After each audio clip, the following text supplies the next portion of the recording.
Welcome to today's Explainer. We are setting out to deeply analyze the anatomy, the history, and the absolute enduring legacy of Maya Angelou's literary masterpiece, Still I Rise. We're going to break down exactly how she constructs this incredible anthem of resilience, step by step. You may write me down in history with your bitter, twisted lies. You may trod me in the very dirt, but still, like dust, I'll rise. Just feel the power in that opening stanza. This isn't just a poem, It's a defiant call and response. Right off the bat, Angelou establishes a tone that totally reclaims the narrative from those who seek to oppress. She is directly talking back to historical violence. And as we'll see, that violence isn't always physical. Sometimes the absolute greatest violence is the manipulation of history itself. To truly grasp how this masterpiece works, here is our roadmap. First, we'll look at the woman behind the words. Second, we'll dissect the actual literary devices. Third, the poetry of defiance. Fourth, we'll dive into sociological views on what it means to rise. And finally, we'll look at how this piece has been honored by the greats. All right, part one, the woman behind the words. To fully appreciate the towering triumph of this poem, we absolutely must understand the deep personal and historical pain from which it was born. Maya Angelou's life was intensely complex. At just 7 years old, she experienced severe trauma and was raped by her mother's boyfriend. When he was subsequently killed, a deeply traumatized Angelou actually believed her voice had caused his death, and that led to a 6-year period of complete mutism. Yet, out of that total silence, a powerhouse emerged. She became the first Black female streetcar conductor in San Francisco, joined the Harlem Writers Guild, and worked as an activist. Then, on her 40th birthday in 1968, her close friend Martin Luther King Jr. was assassinated. She coped with that historical devastation by throwing herself into her writing, eventually publishing the collection containing Still I Rise a decade later in 1978. She perfectly juxtaposed her periods of traumatic silence with a loud, unapologetic reemergence. Moving right along to section 2, dissecting the literary devices.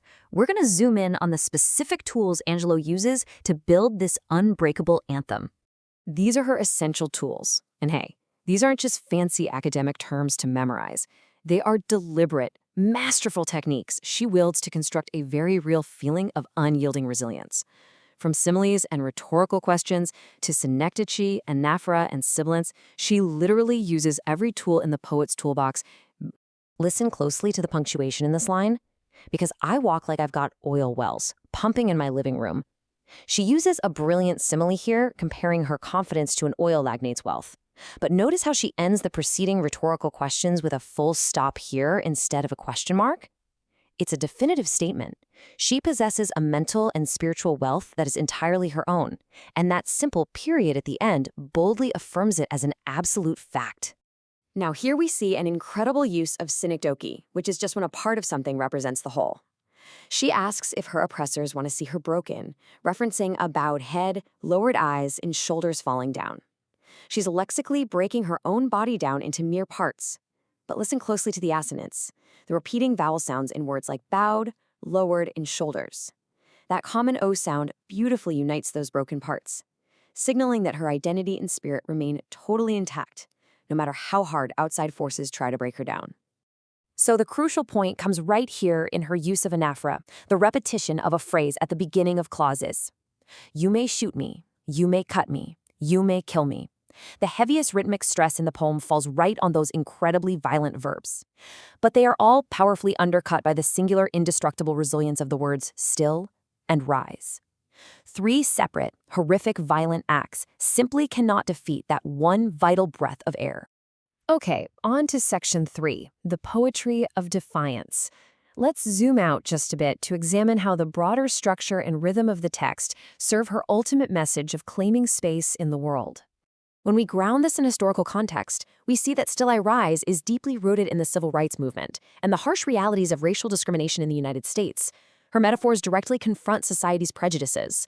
By drawing from her raw experiences as an African-American woman, she effectively turns a very personal battle into a collective, defiant declaration of self-worth. And she actually builds that defiance into the very structure of the poem. For the first 7 stanzas, Angelou uses an alternating A-B-A-B end rhyme scheme which reflects a history of victimhood and struggle.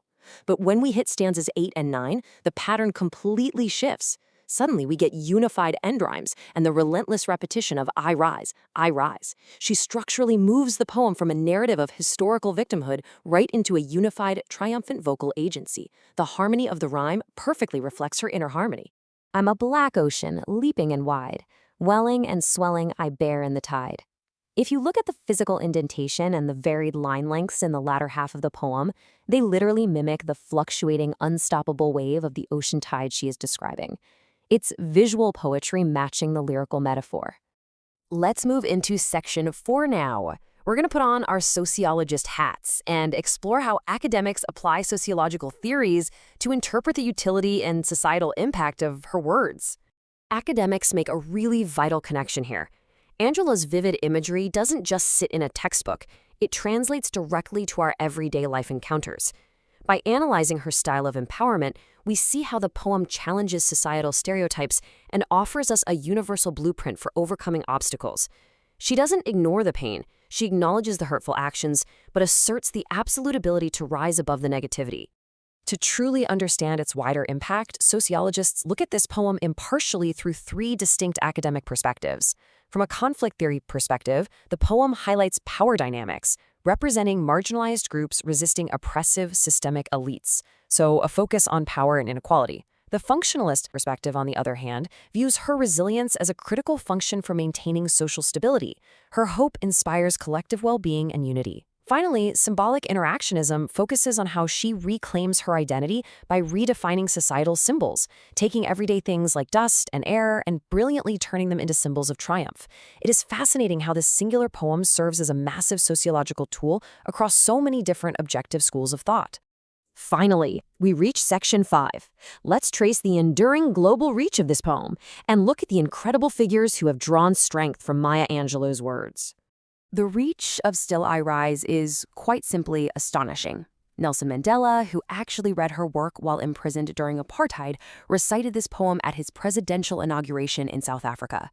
President Clinton awarded her the Medal of Arts, and President Obama gave her the Medal of Freedom. In pop culture, hip-hop icon Tupac Shakur, who actually cried in Angelou's arms on a movie set once, had a posthumous album named Still I Rise. And tennis legend Serena Williams famously quoted the poem in response to a colleague's racist remarks. From world leaders to global athletes, her message of survival crosses absolutely all boundaries. I want to conclude our explainer today with these immortal lines. Bringing the gifts that my ancestors gave, I am the dream and the hope of the slave. I rise, I rise, I rise. I'm going to leave you with a question to reflect on. How is it that poetry, just a few words arranged on a page, possesses the profound, magical ability to transform horrific historical pain into an unstoppable, triumphant force for generations to come? Thank you so much for exploring this masterpiece with me today. Keep learning and keep rising.